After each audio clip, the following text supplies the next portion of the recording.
Hey, everybody, we are back for our second episode in this 5-day series on carbohydrates and carb strategy. And these are fantastic strategies for anybody who has a weight loss goal, but these are also really great strategies for health in general.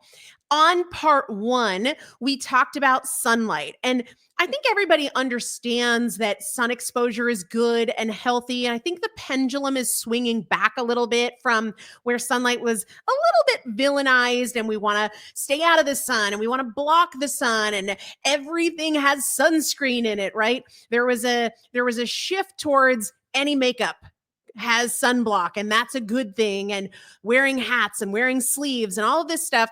And I think that there is a place for that, but what can also happen is that we don't leverage the healing power of the sun. So if you have not watched that first video in the series, that is such an important one, because the truth is, sun is not just about mental health. It's not just about immunity. It has a really significant impact on our metabolism. And that's what we talked about in part one. Today, we're talking about another carbohydrate strategy that actually isn't related to food and isn't related to exercise, even though those things really do matter. I think when we talk carbohydrates, everybody wants to talk about dietary shifts, and that matters.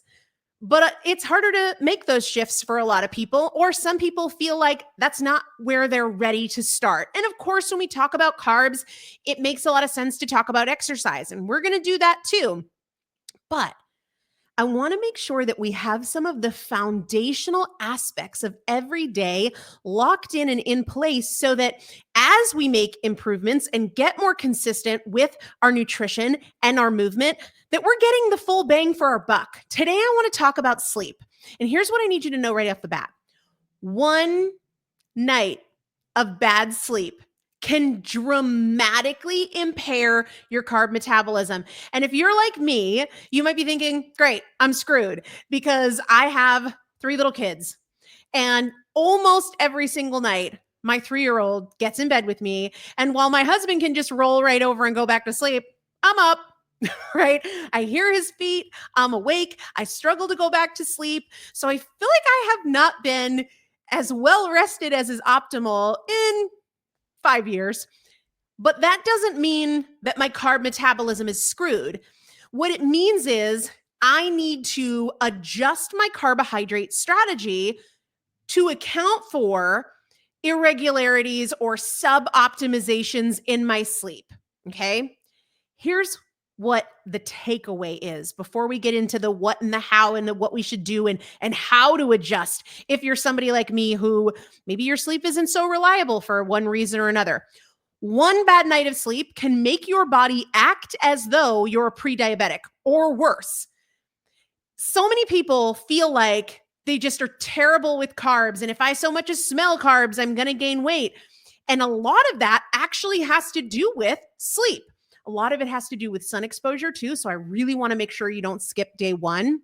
When you don't sleep well, even if it is just one single night, but even more so if it's every night for weeks or months or years, your body becomes significantly less insulin sensitive. Now, I mentioned this insulin sensitivity phrase yesterday. I want to take a couple minutes today to kind of explain what that means. So, insulin does a lot of things. Insulin is a hormone, and one of insulin's primary functions is to respond to and deal with sugar in our bloodstream. So let's say you have a bagel for breakfast.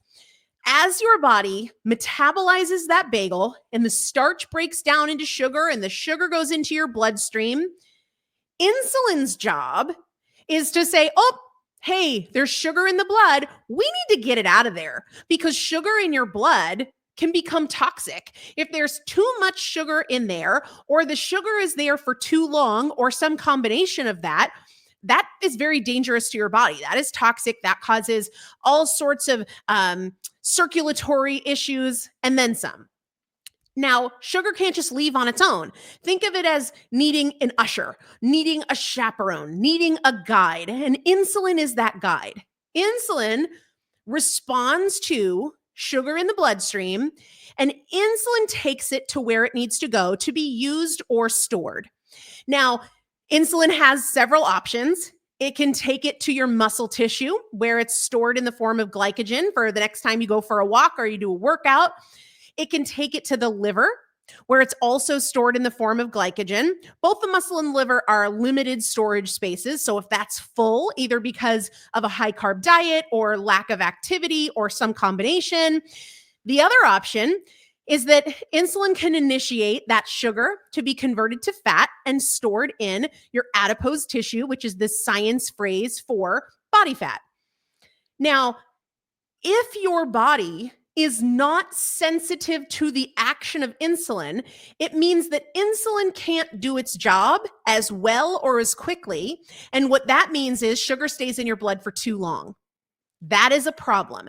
That is a problem and a heightened disease risk across the board, right? That impairs your immune system, that impairs your circulatory system, it impacts your energy level, it impacts your immune system, so many different things. So to go back to what I said, when you don't sleep well, your body becomes significantly less insulin sensitive, meaning lower energy, more cravings, higher blood sugar for longer. You don't handle carbs the way you need to, the way you should, right? Now, you could have that very same meal, let's say it's the bagel, on a well-rested body.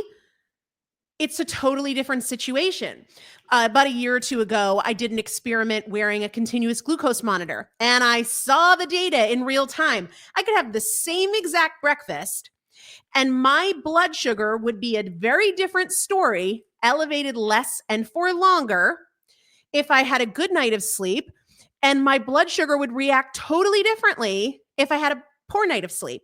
My blood sugar would raise more. Let's say that I had a breakfast and maybe my blood sugar went up 15 points from baseline on a well-rested morning, but it might go up 45 points from baseline or more and take longer to return to baseline, meaning it's indicating that my body's not processing that as well if I didn't sleep as well. So the same meal that's no problem at all from a blood sugar and an energy and a craving and a return of hunger standpoint when you're well rested has a totally different scenario. Never mind if on that really tired morning you're like, I need to go through the Starbucks drive-thru and get myself a muffin because I'm just so tired. I need a little treat.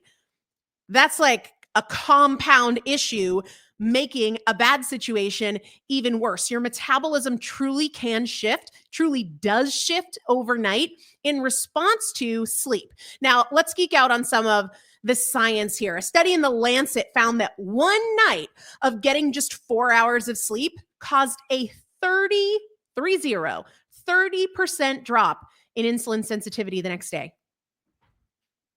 That's huge. That's massive.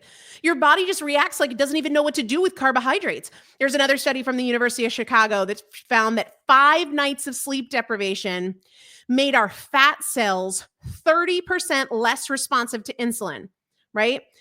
That's on par with how type 2 diabetics respond to insulin. That's really significant. Now, it's not just insulin, right? When we are sleep deprived, ghrelin, the hormone that is responsible for the sensation of hunger, goes up. So we are more hungry when we are more tired. Leptin, the hormone responsible for satiety, goes down. So we're more hungry, we're less carb tolerant, we're less insulin sensitive, and we have lower satiety, meaning we want to eat more, but we don't feel as satisfied from it. Guys, major.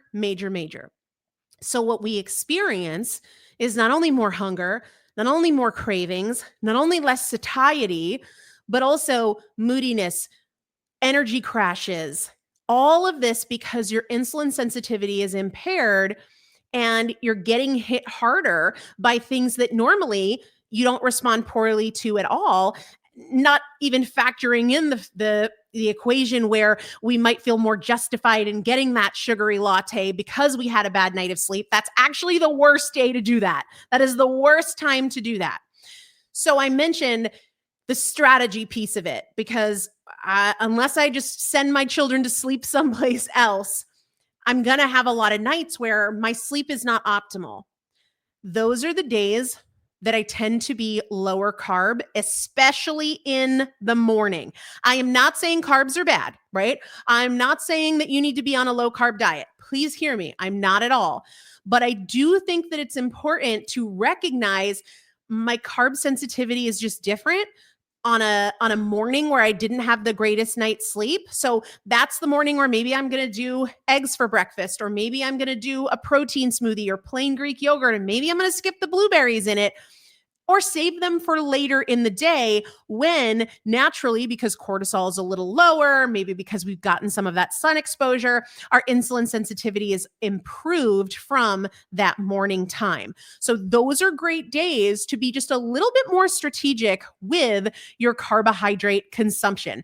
Doesn't mean that we need to eliminate them altogether. Those are also great days to consider doing some strength training, because strength training, and we'll talk about this in another installment of this series, strength training helps improve insulin sensitivity. So that's a great thing. You can either do it preemptively if you know you're going to be working late or you know you're going to be out late, but you can also do it after the fact. My kids kept me up all night. I'm going to get in some strength training.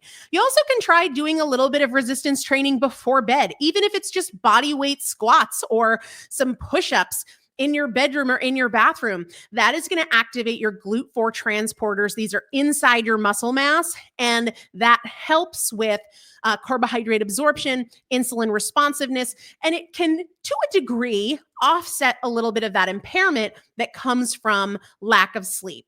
Now, we're going to be doing these videos every day for 5 days. So we already did part 1. This is part 2. We've still got 3, 4, and 5. And I have a free cheat sheet for you on all of these segments. You can get it by going to my Instagram at Elizabeth Benton and commenting carbo, or I'll drop a link in the description where you can just drop in your name and email address, and that will also send all the cheat sheets to you. I hope that you're enjoying this. I'm going to do a Q&A. So any questions that you have, you can message me directly. You can put them in the comments here. But I want to do a follow-up Q&A and answer any questions that you have about this. Make sure you get those free summary sheets, putting the information there in a condensed form so you don't have to be furiously taking notes. Grab those. Again, there'll be a link in the description that you can follow to get those free summary sheets, or you can go over to my Instagram at Elizabeth Benton and you can comment carbo on any post that you find there and it'll go to your DMs. All right. Make sure to check out part 1. Join me also for parts 3, 4, and 5. Let me know if you have questions, and I'll see you soon.